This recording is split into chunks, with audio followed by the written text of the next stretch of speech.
Okay, a little update on the garden. I got a bunch of celery planted. So you can see we have 24 celery plants in here. I've never grown celery before. I'm gonna give this a try. Don't know exactly how far spaced they should be. I read everywhere online from between 8 to 24 inches. So I went with 8, see what happens. If it's too tight, well, it's too tight. You know, we'll figure it out. We got all of our leeks in the ground here. You can see there's some weeds coming up already. I have to start weeding here this week for sure. We got onions, more onions, lots and lots of onions. And then we have garlic there. This is a garlic row that we planted last fall. It's doing very well. And then we have more onions here. Those are also hard to see because some weeds are coming up, but you can see there's the onions. I really do have to get in here and weed. Then we have all of our brassicas in the next 5 rows. So cabbages, cauliflowers, broccolis, kales, collard greens, basically all of the different brassicas that we like to eat. Some bok choy or pak choy, all mixed in, different brassicas. And then we have some Chinese cabbage there and some fennel there. The fennel's actually taken off very nicely. Over here in this end aisle, we have some peas planted.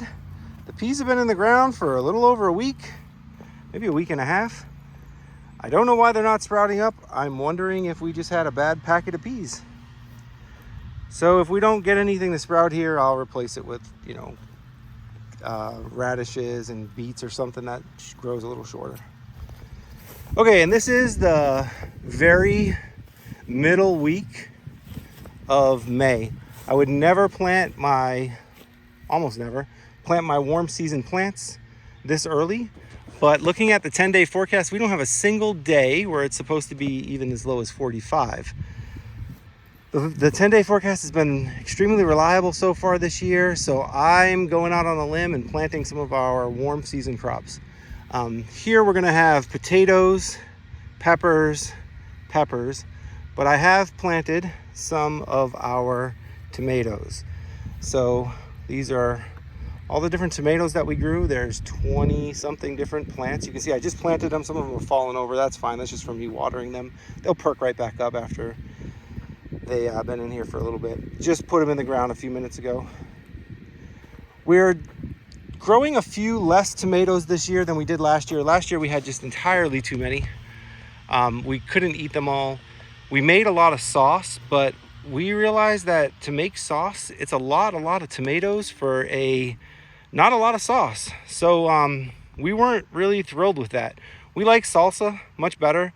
Making salsa works better for us. We eat a lot of salsa, and you get a lot more for the tomatoes that you grow. So we're gonna stick to salsa this year. We're not gonna make our own sauce.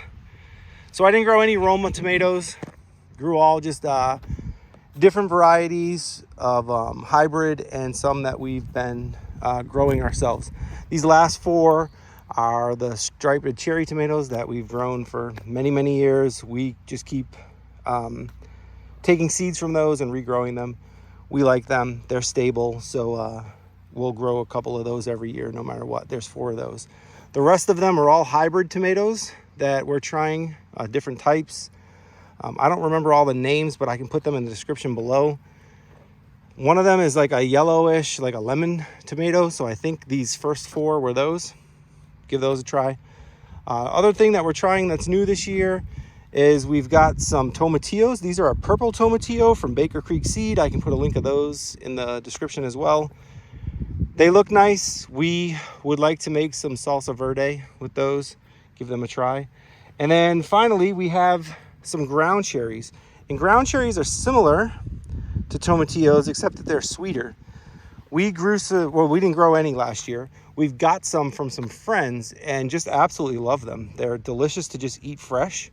And we made some jelly or jam with them, and they tasted amazing. Like that jam is delicious. So we thought, what the heck, we'll give these a try. So we picked some of these up, the seeds, and put them in. Hopefully my gamble here works out and we don't get a frost.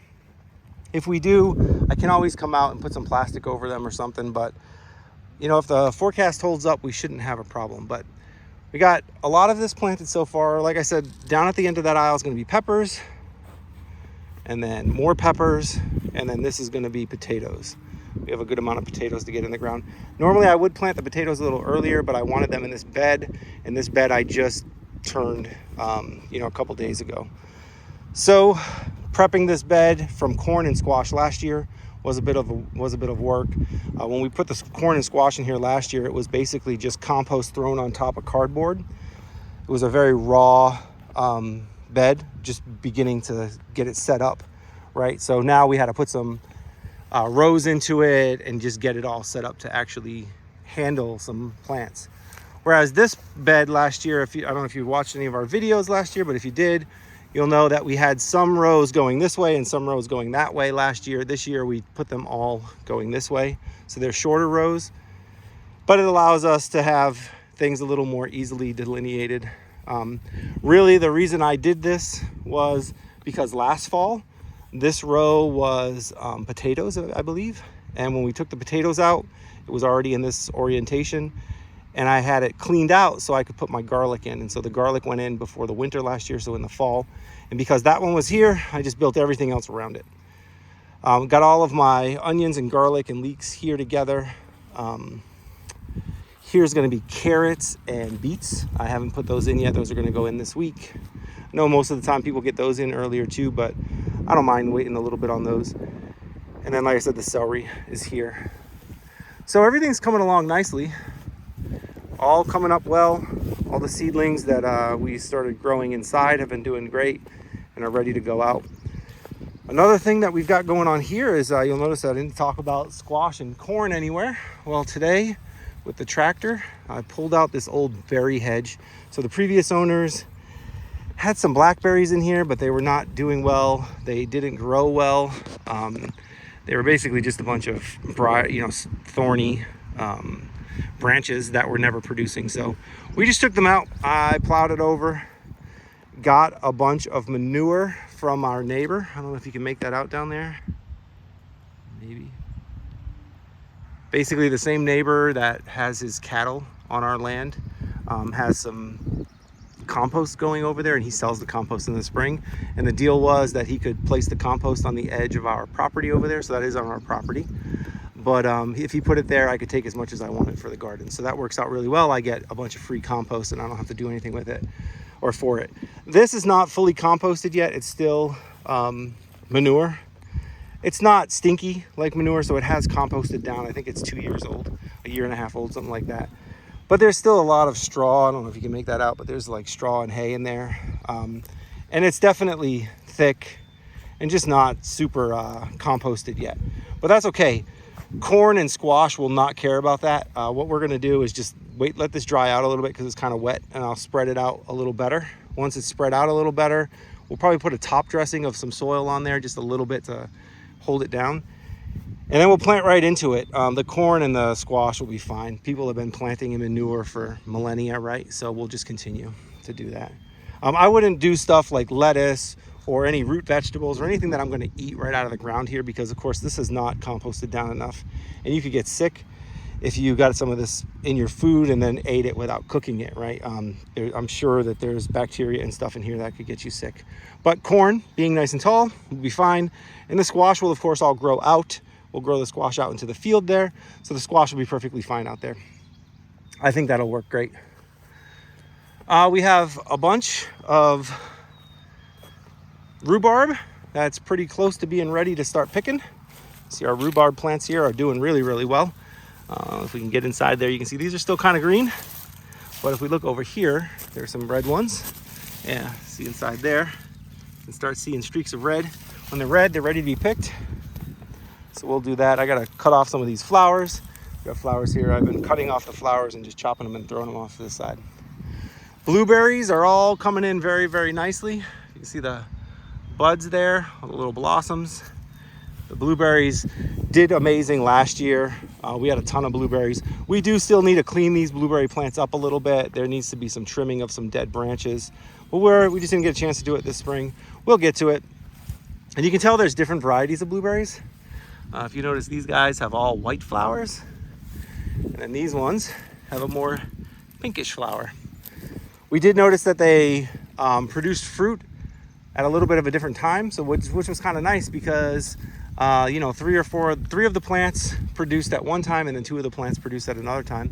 So that was pretty good for us because it kind of spread the season out. But the blueberries are all looking great. One thing that we did not harvest this year, because we really want to let it kind of grow in, is these asparagus. So that's an asparagus right there. There's one there. That one's nice and tall. Basically what we're going to do this year is we're just going to keep trimming all the weeds out of here and let nothing but asparagus live.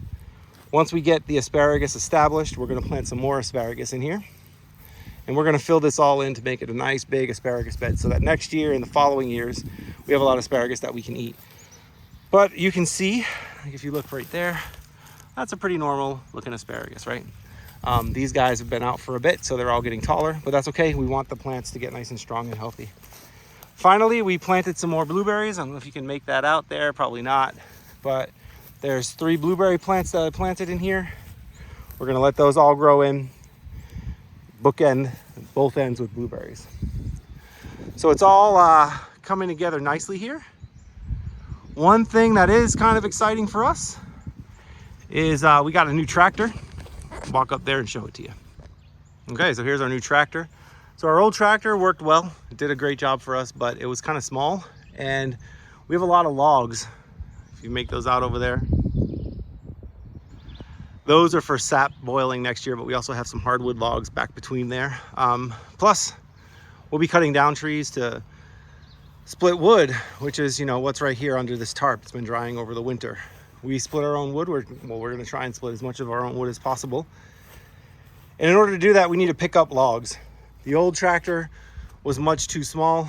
It was real sketchy. If I put a log on it, try to pick it up, I'd have to ratchet strap it, and the tractor would want to tip over, even with some weight on the back of it. So we decided to be safer, go for a bigger tractor. So we got a much bigger tractor with a grapple. That's what this is. The grapple's off right now because I was using the bucket today, but this is the grapple. This is what you connect to the tractor on the front.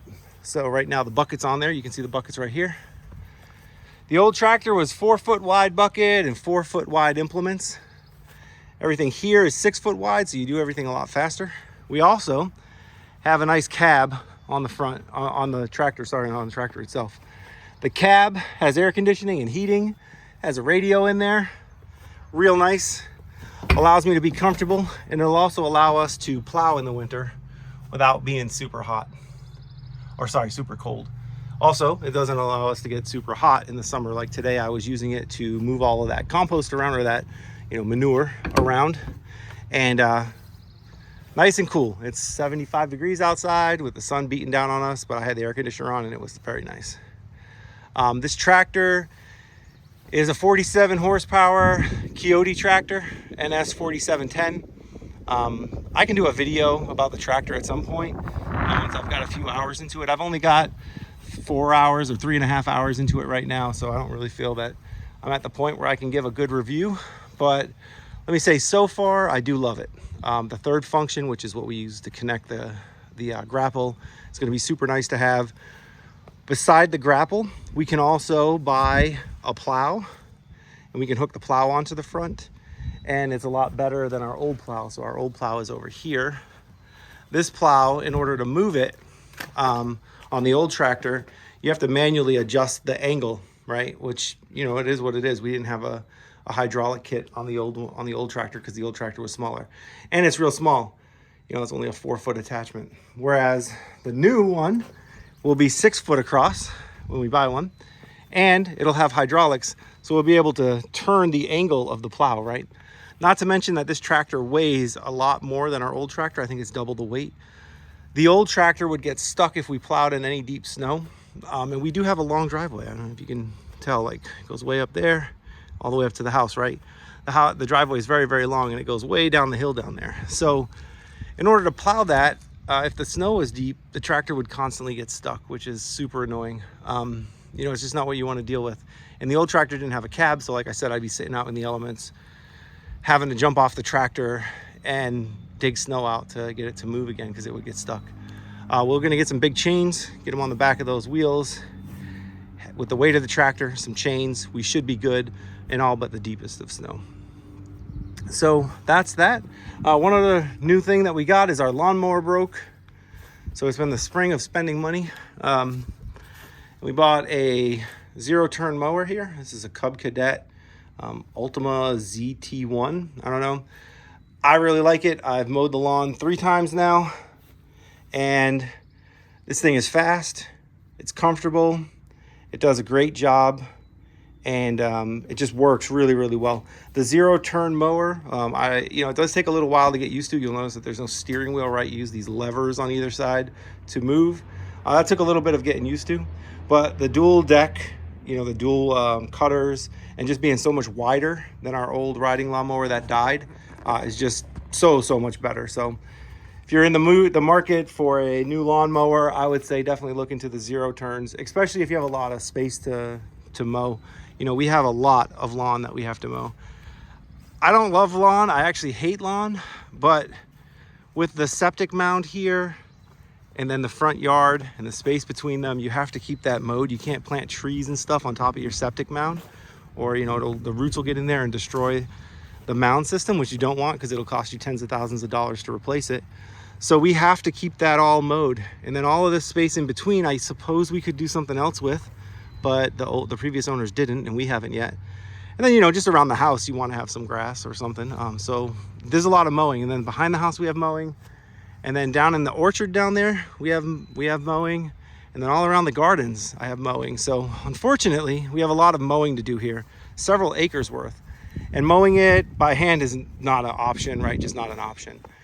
And this 0-turn mower makes it much easier, especially with the fact that we have a lot of things in the way, like trees, boulders. The yard is irregularly shaped, so getting nice straight lines isn't always possible. And we don't live on a nice flat space, so having that is nice. One other thing that we're working on is preparing the chickens. I'll show you those guys in a minute here, but preparing the chickens for their yearly chicken tractor activity, which is our meat birds. The chicken tractor held up great through the winter. I was looking at it earlier today. It's all good to go. All I got to do is pick it up and roll it over to the lawn over there and get it set. I think the chickens are going to go out in the tractor next week. Okay, so the first update here is going to be the chicks that we hatched. So you can see we've got them a little pen to come out here. They're all hiding inside.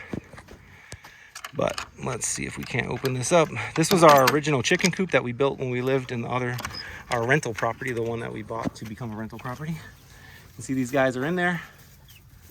They're all doing well. They are pretty close to being able to go out with the flock. One of them jumped out this morning. Jumped over the fence here and flew out to be with the flock. The flock was not so welcoming. Poor little guy got beat up pretty heavily.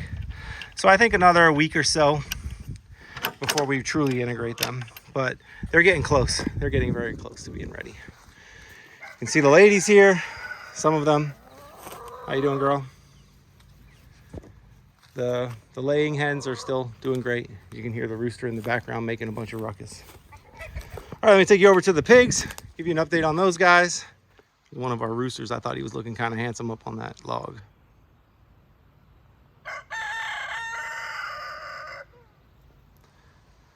Roosters are kind of a pain in the butt. They get a little ornery sometimes, but they really are pretty creatures, aren't they? All right, and here's the piggies.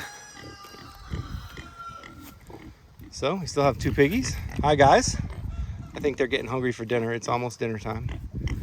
We keep food in their pen most of the time, but they do eat a lot. So you can see their bowl is currently empty.